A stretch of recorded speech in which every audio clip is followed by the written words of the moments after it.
गणगण गणात बोतेच्या जयघोषात आणि भक्तिमय वातावरणात शेगावहून पंढरपूरकडे निघालेली संत श्री गजानन महाराज यांची पालखी सोलापूर जिल्ह्यात दाखल झाली आहे.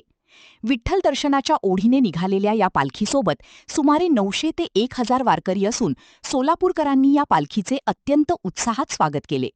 मात्र या पालखी सोहळ्यात दक्षिण सोलापूर तालुक्यातील उळे या गावाला विशेष महत्त्व आहे.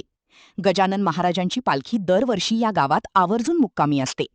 या परंपरेमागे नेमका काय इतिहास आहे आणि गावकरी ही सेवा कशी बजावतात? पालखीच्या स्वागतासाठी आणि वारकऱ्यांच्या सुविधेसाठी उळे ग्रामस्थांनी जय्यत तयारी केली आहे. गावात अक्षरशः सणासुदीचे वातावरण पाहायला मिळत आहे.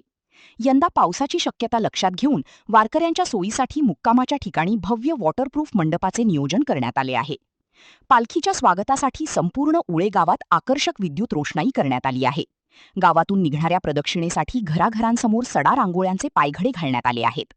प्रवासाने थकलेल्या वारकऱ्यांसाठी सकाळी गरम पाण्याने आंघोळीची विशेष सोय गावकऱ्यांकडून केली जाते.